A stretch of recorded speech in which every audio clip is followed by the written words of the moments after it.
li sadri wa yassir li amri wahlul 'uqdatam min lisani yafqahu qawli. Amin ya rabbal alamin.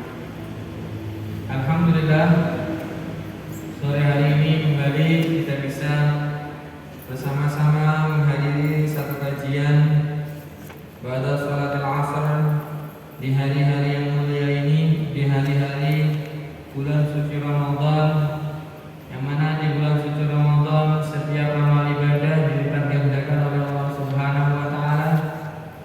Bahkan di malam-malam Ramadan Allah janjikan salah satu malam, ada satu malam pilihan yang jika hamba Allah beribadah di malam itu, kita akan diberikan pahala bukan sama, bukan setara, tapi lebih afdal, lebih besar daripada 1000 bulan. Dan itu difirmankan langsung oleh Allah Subhanahu wa taala dalam Al-Qur'an. Maka ikhwani rahimakumullah, di 10 terakhir Ramadan ini jangan pernah kita lemah, jangan pernah kita tidak semangat untuk memburu Lailatul Qadar. Sore hari ini kita akan membahas satu pembahasan bagaimana Allah Subhanahu wa taala menanggung rezeki dari hambanya, sehingga tugas kita hanya ikhtiar dan juga yakin bahwa rezeki itu dibagi oleh Allah Subhanahu wa taala. Ya. Rezeki itu sudah ditanggung oleh Allah. Wa ma min dabbatin illa 'ala Allahi rizquha. Wa ma min dabbatin fil ardi illa 'ala Allahi rizquha. Setiap seseorang, setiap dari makhluk Allah yang melata di atas bumi ini, semua sudah ditanggung rezekinya oleh Allah Subhanahu wa taala. Maka selama kita masih diberikan kesempatan hidup, diberikan keberlangsungan umur oleh Allah Subhanahu wa taala, tentunya rezeki itu juga ditanggung oleh Allah Subhanahu wa taala. Tidak mungkin kita kurang. Tidak mungkin kita akan terlantar. Semua sudah dibagi dan dijamin oleh Allah Subhanahu wa taala. Namun ada beberapa yang merupakan Allah anjurkan untuk kita bisa mendapatkan rezeki tersebut. Salah satunya yang terutama adalah kita harus benar-benar berupaya dengan sesungguhnya menjadi pribadi-pribadi yang bertakwa kepada Allah.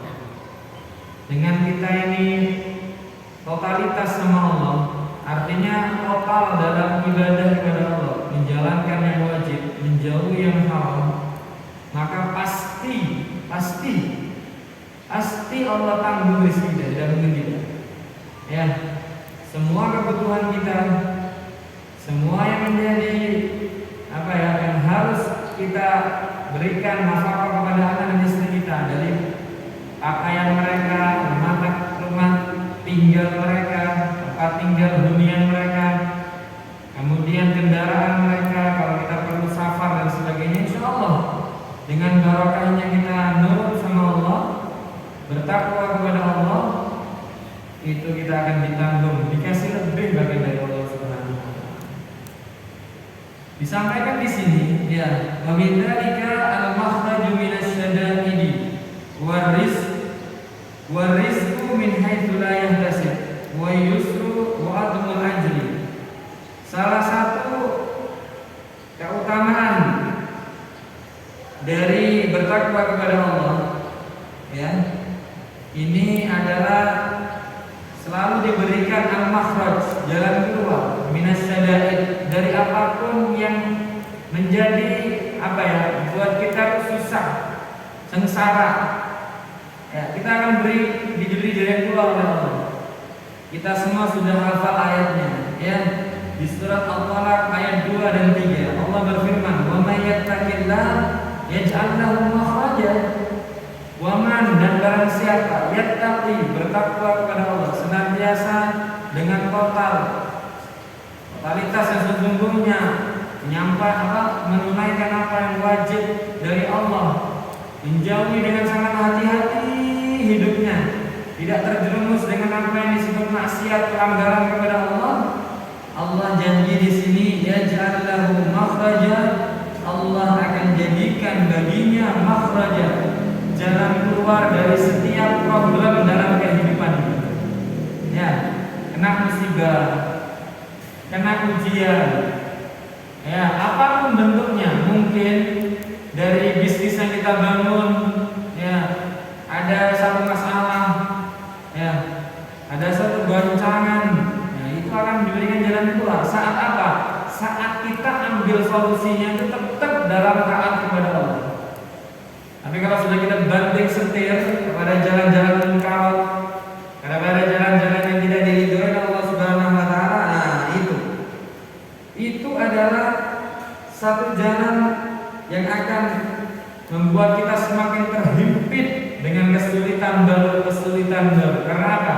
Sejatinya kita tidak dalam jalan taat dan takwa kepada Allah Subhanahu wa taala. Maka itu rahimakumullah, ikhwani rahimakumullah, ya terleslah kita ini bagaimana dalam kehidupan ini takwa kepada Allah, nurut dengan apa yang diwajibkan oleh Allah dan menjauhi dengan apa yang dilarang oleh Allah Subhanahu wa taala. Dengan itu, kalaupun kita ketimpa musibah, kita akan diberikan kemudahan dari Allah, langsung bertolongan. Ya. Allah, ini janji Allah. Tidak sampai di situ, di ayat yang 3, wa yarzuqhu, dan Allah senantiasa memberikan rezeki orang tersebut min haitsu, dari arah-arah rayah kasih yang tidak bisa dia perhitungkan. Kamu tahu ya, jalannya itu udah mudah ya. Saya kemarin pulang kampung, kebetulan ketemu kami saya, Ustaz Abdul Karim. Beliau ini punya pesantren, anak didiknya sudah 1000 tahfidul Quran, SDIT, SMPIT, MAIT. Ya. Saya mau sama beliau, nih antum ini kan tidak kelihatan kerjanya, tapi kok bisa banyak membebaskan tanah sampai sering bangun pesantrennya. Kami saya sambil bercanda, saya katakan, ya terus berikhtiar saja dan dawamkan ketaatan kepada Allah Subhanahu wa taala. Bangun saat malamnya, minta sama Allah. Kadang kasar secara zahir, apa yang kita upayakan secara zahir ataupun bentuk bisnis apa yang diupayakan, itu tidak sebanding dengan yang min haitsu la yahtasib. Dengan apa ya? Dengan cara yang tidak diduga-duga ini tidak terbayar. Ya. Memang kalau saya melihat beliau luar biasa. Artinya bukan saya karena kenaannya terus saya menyanjungnya tidak. Ya, keikhlasannya, totalitas dalam dakwahnya itu luar biasa, sehingga mungkin Allah bantu penuh dalam semua gerakan beliau. Ya. Yang saya ingin bercerita di sini mungkin ini gambaran nyata bagaimana ketika seseorang benar-benar berkhidmat kepada Allah dengan apa? Dengan menjadi seorang hamba yang taat kepada Allah, mengupayakan dirinya, keluarganya, anak-anaknya terus taat di jalan Allah Subhanahu wa taala. Yang lain dikasih beres sama Allah. Ya. Yang lain akan dikasih mudah oleh Allah Subhanahu wa taala. Ya. Maka dari itu, ikhwani rahimakumullah, yang terutama kalau dikatakan bagaimana berikhtiar untuk mencari rezeki dan mengambil rezeki itu, yang pertama antum harus taat sama Allah. Itu yang utama. Dalam bentuk ketaatan itu, segala model maksiat tinggalkan. Ya, segala bentuk merupakan kewajiban itu prioritaskan nomor 1. Apalagi kalau ibadah-ibadah mahdhah, ya, seperti sholat, fardu-fardu yang lainnya jangan pernah diremehkan. Ya, ngeremehkan itu berarti antum sudah memutus kemungkinan besar bantuan rezeki yang tidak disangka-sangka dari Allah datangnya. Ya. Sampai saya pernah baca hadis, ya. Allah itu pernah, Nabi Muhammad itu pernah bersabda seperti ini, Allahu ayyarzuqa 'abdahul mu'min illa min haitsu la yahtasib. Aba ini kurang suka artinya. Ya. Aba itu enggan. Allah enggan, Allah kurang suka. Ayyarzuqa, untuk memberikan rizki, abdahu, kepada hambanya al-mu'min, orang yang beriman. illa min haitsu la yahtasib, kecuali dari jalan-jalan yang tidak disangka-sangka. Jadi antum jadi mukmin. Mukmin itu gimana? Qad aflahal mu'minun alladzina hum fi salatihim khashi'un. Mukmin itu salatnya khusyuk. Wa anil lagwi mu'ridun. Dari hal-hal yang enggak penting yang mengganggu ibadahnya tinggal. Ini enggak cocok sama sunnah, enggak cocok. Oh ini kalau saya ngobrol lama nanti qiyamul saya enggak bisa bangun. Oh ini kalau saya duduk di sini waktu puasa kayak gini, saya bisa jadi ghibah, bisa jadi omongan-omongan kotor saya dengar, atau saya juga larut dalam omongan itu. Tinggalkan. Itu mukmin. Nah, antum jaga kemukminan yang sesungguhnya itu, maka Allah pasti akan ngasih rezekinya di jalan yang tidak disangka. Dari mana maksudnya? Jangan dipikir. Ya, jangan dipikir. Ada jalan yang itu merupakan salah, kalau bahasa saya itu ranahnya Allah. Itu wilayahnya Allah. Bukan wilayahnya kita, bukan ranahnya kita. Itu wewenangnya Allah, bukan wewenangnya kita. Tapi kita jalan aja dari ikhtiar, ya. Antum bisa apa? Harakah barokah. Gerakan itu antum bisa apa? Itu barokah. Antum jualan apa? Ya, sekedar ikhtiar tentang pasang status, jualan apa dan sebagainya. Mungkin memanage satu bisnis diatur dengan sesungguhnya, pulaan di sini, jual di sini dan sebagainya, itu nggak apa-apa, ikhtiar. Tapi yang terutama adalah bagaimana memantaskan diri kita sebagai seorang yang beriman. Al-mu'min qad aflahal mu'minun, telah benar-benar beruntung orang-orang yang beriman. Siapa mereka? Alladzina, yaitu orang-orang hum mereka fi salatihim, dalam salat mereka khashi'un. Sampai ke belakang antum cek ya ayat ini, surat ini ya, qad aflahal mu'minun itu adalah tanda orang yang beriman sesungguhnya. Dan ketika antum jadi orang seperti itu, antum di makom yang disebut dengan makom tajrid. Ya. Kalau saya boleh baca Al-Hikam Ibnu Athaillah, di sini ada satu omongan dari beliau. Ya.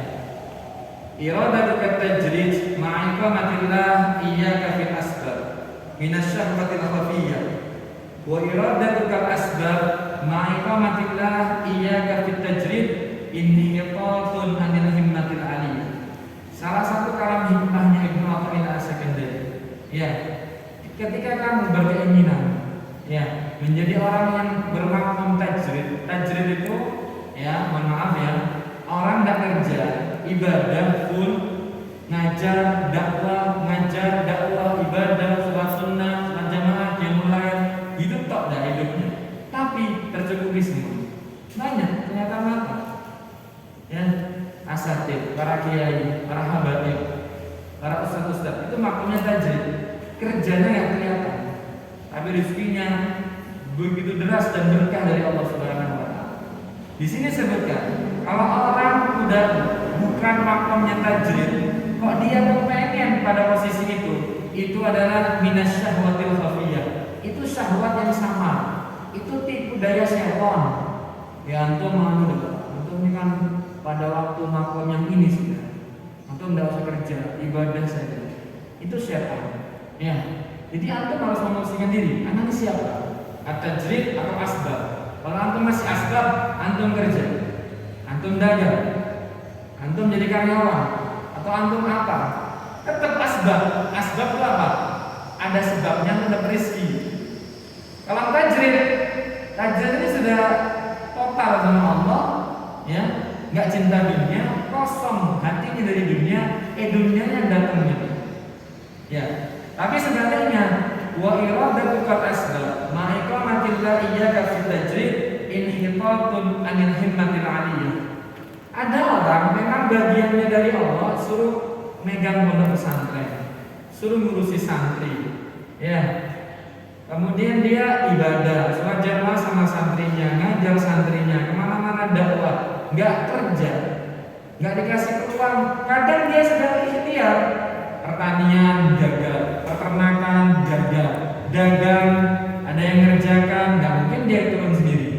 Mungkin dia santrinya yang jaga tokonya dan sebagainya gagal. Akhirnya apa? Dia makomnya tajrid sudah dari Allah. Ya. Tapi kok dia ada keinginan untuk menjadi asbab. Nah, ini adalah termasuk orang yang turun dari semangat beribadah yang sangat tinggi. Artinya apa? Antum ibadah aja.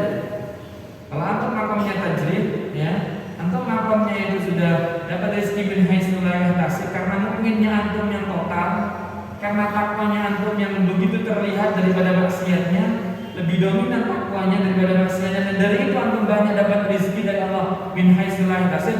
Sudah, yang anteng. Jangan kalau teman-temannya yang travel umroh kemudian cerita begini, saya ini kalau dapat jamaah 100 saya keuntungannya ini bisa bangun pondok antum. Jangan terpengaruh sudah, tetap istiqomah dalam jalannya antum yang sudah dibagikan oleh Allah. Jangan mudah goyah. Nah, goyahnya antum justru turun dari himmatul aliyah. Dari antum sudah ditakdir sama Allah maqam tajrid, bisa ibadah dengan bagus sama Allah. Dari kesempatan ada santri ngajar dakwah kemana-mana, akhirnya antum gara-gara itu bisa sibuk dengan duniawi dan santrinya antum bisa terbengkalai, pondok pesantrennya antum bisa terbengkalai. Ayuhat ustaz, ya, wa ayuhad dai, begitu ya. Tapi kalau bukan makom itu, jangan ngomong bahwa saya ini makom tajrid, saya ini udah pakai kerja, udah dapat rezeki dari Allah. Jangan, antum lihat, bersadar diri. Ya. Ini perkataannya Al-Imam Ibnu Athaillah Sakandari dalam hikamnya. Ini hikam. Maka dari itu ibadah Allah, imani rahimakumullah. Ya, kembali saya sampaikan dalam urusan rezeki ini, ya, ikhtiar itu kita perlu lakukan. Tapi pikiran kita itu jangan sampai hanya punya pikiran ikhtiar secara zahir saja, dagang, tidak. Ikhtiar itu bisa datangnya dengan kita ibadah kepada Allah Subhanahu wa taala. Tapi tetap ya, saya sampaikan di sini ibadahnya ikhlas karena Allah, bukan karena tujuan pengen dapat rezeki. Contoh ya, memang sebagian kita baca dari hadis-hadis dhaif itu mengatakan bahwa duha itu menghantar rezeki, baca Fatihah itu menghantar rezeki. Tidak apa-apa kita amalkan untuk fadhilul amal. Ya nggak apa-apa, tapi jangan menjadi tujuan utama. Ya, seperti antum baca Fatihah, tujuannya pengen sugih, pengen lancar rezekinya. Jangan, tujuannya karena Allah. Adapun ada bonus sugih, dapat bonus lancar rezekinya itu dari Allah. Ya, kayak Nabi juga berfirman, Nabi juga bersabda, Innallaha takaffala li talibil ilmi birizqin khasin. Sesungguhnya Allah menanggung rizkinya orang-orang yang gemar mencari ilmu agama birizqin khasin, dengan rizki yang khusus. Jadi kalau antum sering datang majelis ta'lim, ya, antum tuh sebenarnya lagi berikhtiar untuk mengambil rizki dari Allah Subhanahu wa taala. Ya, karena apa? Innallaha takaffala li talibil ilmi birizqin khasin.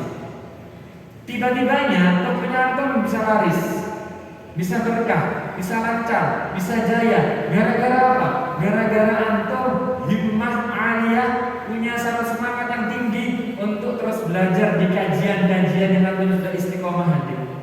Ini serius nih. Karena apa? Ini hadisnya Nabi, omongannya Nabi Muhammad tidak bisa ditukar oleh siapa.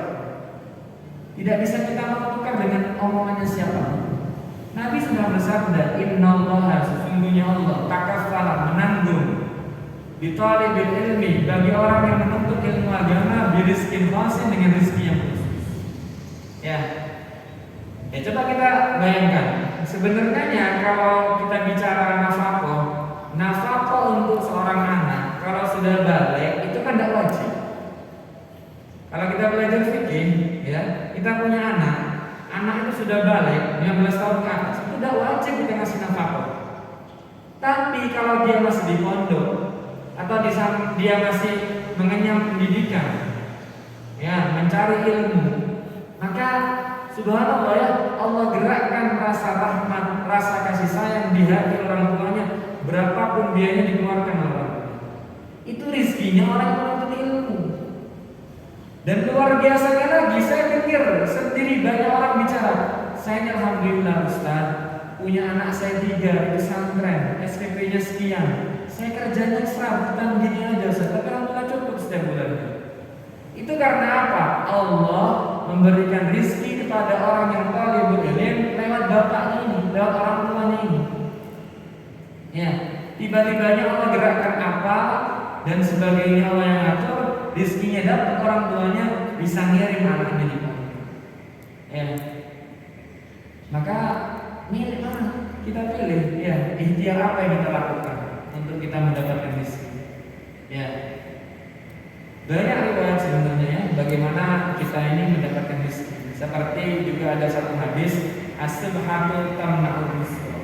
Ya, tidur habis subuh itu juga mencegah rizki. Salah satunya hadis seperti itu.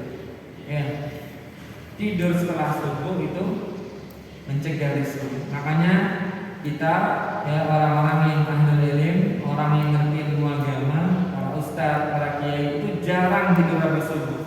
Kecuali habis keluar kota, mungkin dakwah keluar kota, datang jam 3, masuk rumah setengah 2, barangkali yang mulai diawalkan tidur habisnya subuh dilanjut. Tapi rata-rata kalau beliau di rumah jarang tidur habis subuh.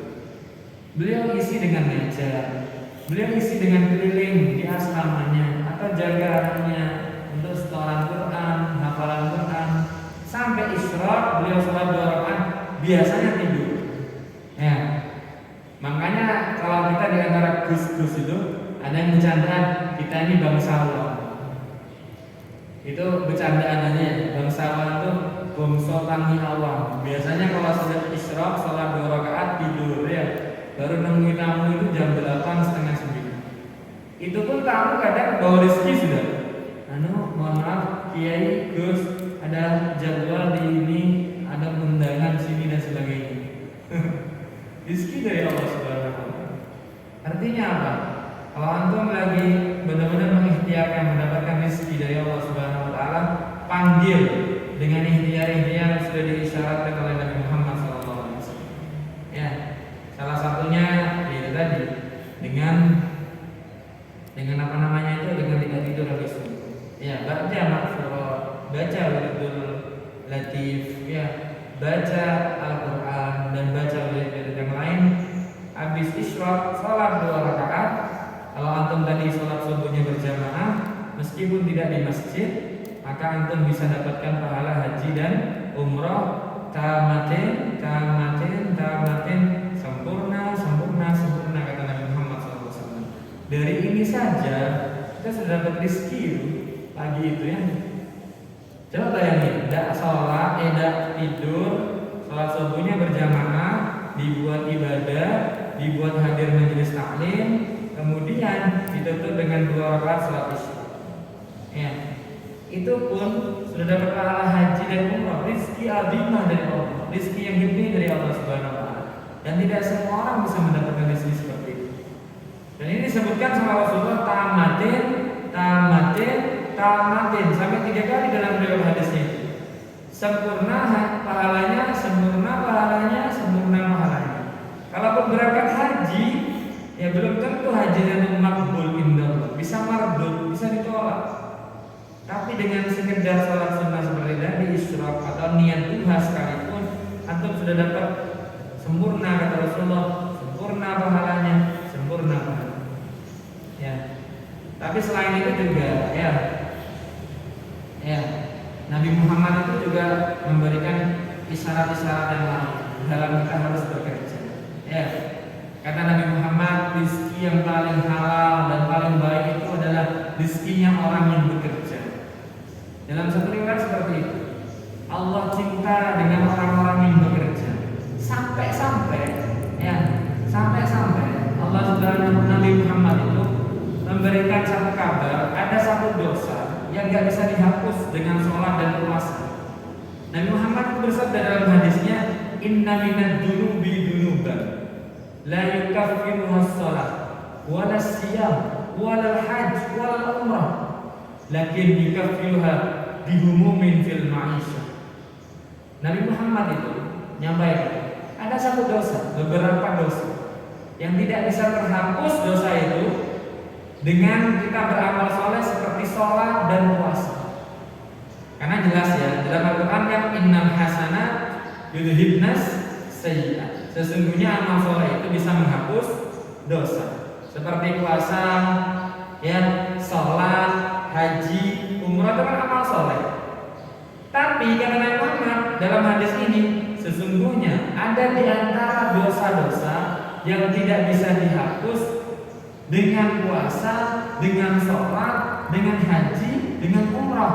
Walakin, tapi ternyata yukaffiruha bihumumin fil ma'isyah.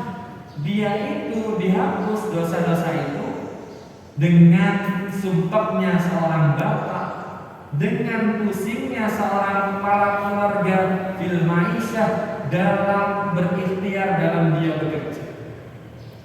Dia mungkin memanage tokonya, ya, bagaimana mempelajari marketing yang bagus, yang jitu, sehingga pusing dia. Atau apa ya, income-nya bulan itu membuat dia tuh pusing. Nah, pusingnya ini dengan tolak halal itu barokahnya dia pusing tadi, ya, bergelut dalam pekerjaannya itu, dia dapat ampunan dari Allah. Bayangin, derajat amal soleh seperti puasa, derajat amal soleh seperti sholat, haji, dan umrah tidak mampu menghapus dosa-dosa yang diantara Nabi Muhammad SAW sampaikan tadi. Ternyata itu terhapus gara-gara dia saat sumpah mikirin pekerjaan. Tapi jangan dibawa ke masjid, ya, sampai bicara sama tentang dunia, jangan bicara, jangan sumpahnya itu ke bawah sampai sholat, jangan. Maksudnya mungkin dia lagi santai di tokonya, turun ya omset saya bulan ini. Nah, sumpah ini rontok dosanya. Seandainya Nabi bukan Nabi Muhammad yang bicara, tidak percaya, kita tidak percaya. Tapi Nabi Muhammad yang menyampaikan, maka kita percaya. Ya, maka apa? Thalabul halal ini adalah fardhatun ala kulli muslim. Mencari satu yang halal, kata Nabi Muhammad, adalah sangat ditekankan atau wajib hukumnya dalam agama. Innallaha yuhibbul mu'min al-muhtarif. Ya, di hadis yang lain Nabi Muhammad itu bersabda, sesungguhnya Allah cinta dengan orang-orang yang beriman yang dia punya pekerjaan, al-muhtarif, ya, punya penghasilan. Sehingga apa? Istighna linnas. Dia itu nggak butuh sama orang. Karena dengan kaitannya kita butuh sama orang ini, ada hadis Nabi Muhammad menyampaikan, man akraman nas, ya, man a'dhaman nas li ajli dinahu dahabat thulutsadihi. Siapa orang memuliakan dan menghormati orang lain sama manusia li ajli dinahu, karena kekayaannya, dahabat, maka telah hilang thulutsadihi, sepertiga dari agamanya. Ya, kalau yang dihormati orang baik, maka dia dalam posisi-posisi tertentu, dalam kesempatan-kesempatan tertentu, dia tidak mungkin menjerumuskan orang yang menghormati itu kepada satu bentuk maksiat atau kepada kemusyrikan. Tapi bayangkan kalau antum mentakdir pejabat, ya, karena dia punya jabatan, atau mentakdir memuliakan orang kaya karena antum sering dibantu. Kok nanti dia itu ada hal-hal yang mungkin tidak cocok sama syariat, antum diem, tidak bisa ngomong. Antum bahkan bisa ikut dalam mustarak dalam perbuatan dosa itu. Karena apa? Antum sudah sering dibantu, antum butuh nanti. Ya, maka ajaran Islam, ya, kita harus tetap ikhtiar. Innallaha yuhibbul mu'min muhtarif. Sesungguhnya Allah Subhanahu wa taala cinta dengan orang-orang beriman yang dia punya penghasilan, yang dia punya pekerjaan, sehingga dia thalabul halal dan istighna linnas. Ya, dia itu tidak butuh sama orang lain. Khawatirnya kalau butuh orang lain, jagaan orang lain, nah orang lainnya ini nanti punya bentuk-bentuk maksiat, kesyirikan, kemaksiatan, ya udah deh, antum akan tetap takdim sama dia, suka, karena apa? Antum sering dibantu. Ya, kecuali yang bantu itu orang baik, dan bantu bukan pribadinya antum. atau pondoknya antum, atau gerakan dakwahnya antum, atau penunjang dari dakwahnya antum, itu mungkin antum tidak ada sungkan. Karena apa? Karena beliau pun berinfak, beliau pun membantu akan mendapatkan lipat ganda yang besar di sisi Allah Subhanahu wa taala. Yang saya bicarakan tadi, jangan sampai antum sering dibantu orang dalam hal-hal yang pribadinya antum. Ya, antum akan sungkan teman sama orang. Kalau sudah sungkan, khawatirnya jatuh dalam hadis Nabi, man aqdama atau man akraman nas li ajli hinahu dhahabat tuluzadihi. Siapa orang yang sungkan kemudian dia mengagungkan, memuliakan, menghormati seorang manusia karena memang cuma kekayaannya, maka dia akan hilang sepertiga dari imannya, sepertiga dari agama. Alhamdulillah. Maka bagaimana Ustaz mencari rezeki yang baik? Ya, kita mulai pagi hari kita dengan amal soleh. Ya, kalau bisa antum baca Quran. Saya boleh berbagi ya. Saya punya guru, punya salaf. Guru-guru saya ini punya sesepuh. Ya, nggak tahu bagaimana ceritanya, dan saya sampai sekarang belum menemukan hadis. Beliau berpesan dari murid ke muridnya, suruh baca surat Toha ketika dia mulai menjelang subuh. Karena itu mujarab di taisir rizq. Itu sangat sangat mujarab dalam kita dilancarkan rezeki. Tetap ya niatnya karena Allah. Tapi memang itu terbukti. Artinya ini daripada kita ikhtiar yang tidak benar ya. Saya itu pernah, tidak saya ceritain. Mungkin kalau orang tidak punya ilmu, tidak ngerti hadis, tidak ngerti Quran, itu mudah terperosok. Saya sekitar tahun 2014 itu bangun satu bisnis kuliner. Saya nurunin beberapa kayak rombong-rombong makanan tepi jalan di pojokan pertigaan dan sebagainya. Salah satu tempat itu ada satu kayak Ustaz akrab sama saya. Kemudian dia menyarankan, kamu kalau pengen laris, coba cari sewek itu sarung, dipakai biasanya oleh orang perempuan, namanya sewek. Sewek itu yang ada bercak darahnya dari saat dia melahirkan anak pertamanya, dan anak pertamanya itu laki. Coba antum ambil, ya gimana dibalut, taruh di tempat antum jualan. Ini kan hal-hal seperti ini tidak boleh, ya. Ini syirik. Karena apa?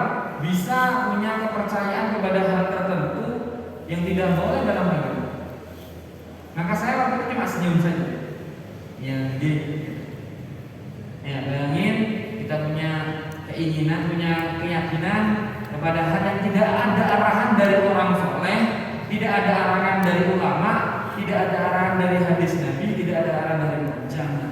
Ya, lebih bagus minimal arahannya dari orang yang soleh. Ya, dan bentuk arahannya itu adalah amal soleh. Kalau bukan amal soleh, aneh-aneh jangan diterima. Ya, atau harus mandi gembang sebagai owner dari perusahaan ini, atau mandi gembang setiap malam Jumat legim. Jangan. Ikhtiar apa ini? Ya, lebih baik untuk mengikuti ikhtiar yang baik. Ya, yang ada arahan dari Nabi Muhammad SAW. Ya, ini banyak ya. Saya bicara seperti ini perlu saya bicarakan karena orang-orang banyak terkena hal-hal seperti ini. Ya, kalau bahasanya orang cari syarat, ya, dolek syarat, dolek syarat. Kalau ada orang soleh minta doa nggak apa-apa. Nah, kalau nanti suruh cari ayam hitam polos, ayam putih polos gitu, jangan ya. Mending antum cari ibunya ya, dibahagiakan, dimintakan doa. Itu lebih hebat dari siapa? Ya, karena apa? Nabi menyampaikan doa walid li waladihi ka doa nabi li ummatihi. Doanya seorang orang tua kepada anaknya secara khusus itu seperti doanya seorang nabi yang mendoakan khusus kepada umat. Jadi pada aneh-aneh ya, datang sama umi, datang sama abi, abahnya antum, emaknya antum, ya minta doa, bahagiakan beliau. Kasih apa yang menurut antum antum datang kepada beliau. Sudah, saat antum bangun bisnis, saat antum mulai ikhtiar buka toko dan sebagainya dan sebagainya, daripada aneh-aneh. Ya, karena apa? Saya bicara seperti ini, bukan saya ini garis keras, bukan saya ini adalah orang-orang yang terlalu kaku dalam arti tidak. Saya sayang sama antum yang mendengarkan suara saya dimanapun berada. Saya peduli sama antum, saya sayang sama antum. Karena apa? Menyekutukan Allah ini punya keyakinan kekuatan selain kekuatannya Allah, itu adalah bentuk yang menodai dan mencidrai akidah. Dan itu lebih gede urusannya sama dosa besar. Dosa besar, zina, ya, minum khamr, ini gede dosanya, buruk. Tapi kalau sudah akidah yang tercemar, akidah yang tercidrai, akidah yang agak melenceng, ini bahaya. Lebih gede sama urusannya orang kena dosa-dosa besar. Makanya harus diluruskan. Ya, jangan punya keyakinan hal-hal yang tidak baik, aneh-aneh, tinggalkan sudah. Daripada gitu antum punya ini, antum membaca Quran. Karena apa? Amal soleh ini bisa jadikan satu wasilah. Nggak apa-apa. Amal soleh yang kita lakukan itu bisa dijadikan perantara kita untuk berdoa kepada Allah agar dikabulkan doa kita. Di pertemuan awal Ramadan sudah saya ceritakan gimana orang yang terjebak dalam 2-3 itu ya, 3 orang itu. Saya bicara ini berdasarkan dengan hadis riwayat Imam Bukhari dan Muslim, hadis sahih. Nabi menceritakan tentang Bani Israel yang terjebak di satu gua. Dia berdoa sama Allah dengan amal soleh yang dia lakukan, sehingga batu itu bisa geser dan bisa keluar dari gua tersebut. Maka kita nggak apa-apa, kita baca Quran, ya, kita bersedekah, itu nggak apa-apa. Kalau kita memang untuk menjadikan sedekah itu wasilah dikabulkannya, nggak apa-apa. Daripada untuk aneh-aneh, ya, terutama ya, jangan pergi ke kahanah, jangan pergi ke kahanah pun. Apa kahanah? Ya, kahanah ini dukun, yang dia itu anjurannya, ya, instruksinya nggak amal soleh, dan dia tidak pernah beramal soleh. Jangan. Antum menginjakkan kaki pertama di rumahnya orang tersebut dan punya keinginan minta tolong sama orang tersebut, antum sudah ternodai akidahnya. Bisa, mohon maaf ya, bisa sampai level murtad kalau antum istirahat fi syirki. Ya, bahaya. Ya, tidak apa-apa saya sampaikan ini meskipun ini di Banyuwangi, tidak apa-apa. Karena apa? Ini satu bentuk dakwah ilallah. Ya, karena banyak saudara-saudara kita ya itu pengen mendapatkan rezeki yang lancar, pengen mendapatkan tokonya laris manis, pekerjaannya jaya, lancar, gamsar, berkah, tapi melakukan hal-hal yang menodai, mencidrai dari akidah. Dunia ini sebentar, Pak. Nggak soki kan nggak apa-apa ya. Mohon maaf ya bahasa saya seperti ini ya. Nggak soki kan nggak apa-apa ya. Kalau saya pengen pergi ke puncak naik motor kan bisa, nggak naik mobil. Ya.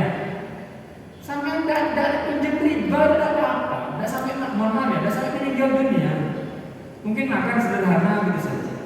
Jadi pas sampai nuker agama sampean, nuker akidahnya sampean, nuker ketaatan sampean kepada Allah, yang penting sampean sederhana seadanya. Insya Allah, sampai kalau istiqomah, ya, kemudian sampai takwa kepada Allah, taat sama Allah, dimanapun pelan-pelan itu bisnisnya berkah. Pada gilirannya nanti, antum akan suki dengan sendirinya, antum akan lancar dengan sendirinya di sini. Ya, saat ini Allah ingin melihat bagaimana keistiqomahannya antum, bagaimana konsistennya antum untuk mencari rezeki dengan jalan yang benar. Ya, maka di akhir pertemuan ini saya sampaikan ikhtiar tauhid itu penting, ya, karena Nabi juga menyebutkan dalam hadisnya, cinta sama orang yang punya pekerjaan, senang sama mukmin yang punya penghasilan, ya, sehingga dia nggak butuh sama orang lain, sehingga dia kalau butuh sama orang lain nanti takut, dia sungkan. Dengan kesungkannya itu, orang yang dimuliakan itu berbuat mungkar, dia diam saja atau dia ikut jalan. Ya, kita harus punya pekerjaan, kita harus punya penghasilan. Yang kedua, jangan mendewa-dewakan, menomorsatukan pekerjaannya. Apalagi tidak bersyukur sampai mendewa-dewakan, menomorsatukan otak dan pikirannya. Saya ini bisa sugih gara-gara saya ini pintar. Itu Ya, gimana itu ayatnya saya lupa ya. Itu omongannya orang di Al-Quran kan, saya ini sugih ini bukan dari karunia Allah, karena saya pintar dalam berdagang. Jangan sampai seperti itu. Ya tetap kita menyandarkan semuanya dari Allah. Yang paling penting dari ikhtiar zahir, ikhtiar batin, taqwallah.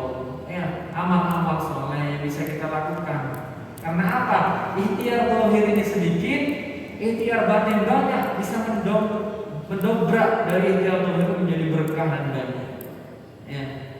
Memang tidak masuk akal karena apa?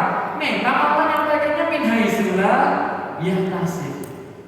Ya, di sini sebutkannya apa ayatnya? Min haitsula yahtasib. Allah ngasih rezeki ke orang yang bertakwa, yang mukmin sungguhan dari jalan yang tidak disangka. Nggak tahu-tahunya ada dah. Nanti ada tender apa, ada apa-apa dari Allah Subhanahu wa taala. Ya, kan dua itu ya. Ikhtiar zahir harus kita tampakkan, ikhtiar batin, takwa kepada Allah. Ya mulai dan berikut amal saleh yang bisa kita lakukan itu merupakan mengambil rezeki dari Allah Subhanahu wa taala. Dengan itu juga omongannya atau kalam hikmahnya Ibnu Athaillah As-Sakandari bagi ustaz, bagi kiai, ya yang sudah sibuknya antum itu berdakwah, jangan pola-pola. Itu makomnya antum tajrid. Ya. Tapi bagi yang bukan makom seperti itu, jangan tidak kerja. Harus kerja. Haram atau tidak kerja. Boleh sama keluarga. Saya ini kayaknya makom tajrid. Tidak kerja dapat uang, insya Allah. Saya yakin sama Allah. Tidak, tentu kerja. Ya, haram atau boleh tidak kerja. Tapi ada orang-orang hamba pilihannya Allah. Memang Allah takdirkan dia sibuk di pesantrennya, disibuk dengan dakwahnya, tiba-tibanya dia punya mobil, punya pesantren, bebaskan tanah dan sebagainya. Min haitsula yahtasib. Itu makamnya beliau. Kalau antum tidak seperti beliau ketakwaannya, kalau antum masih cinta dunia sedangkan beliau sudah ada dunia di hatinya, ya jangan niru, makamnya antum beda. Ya, begitu nih. Semoga menjadi pelajaran yang bisa diambil manfaat dan menjadi berkah sehingga menjadi pedoman hidup dalam diri kita untuk mengarungi kehidupan yang sisa waktu tidak tahu sampai kapan ya kita akan ketemu dengan ajal. Semoga ketika malaikat Jibril datang kepada kita tidak terbebani dengan harta-harta yang harus kita secara detail dihisab di sisi Allah Subhanahu wa taala. Karena apa?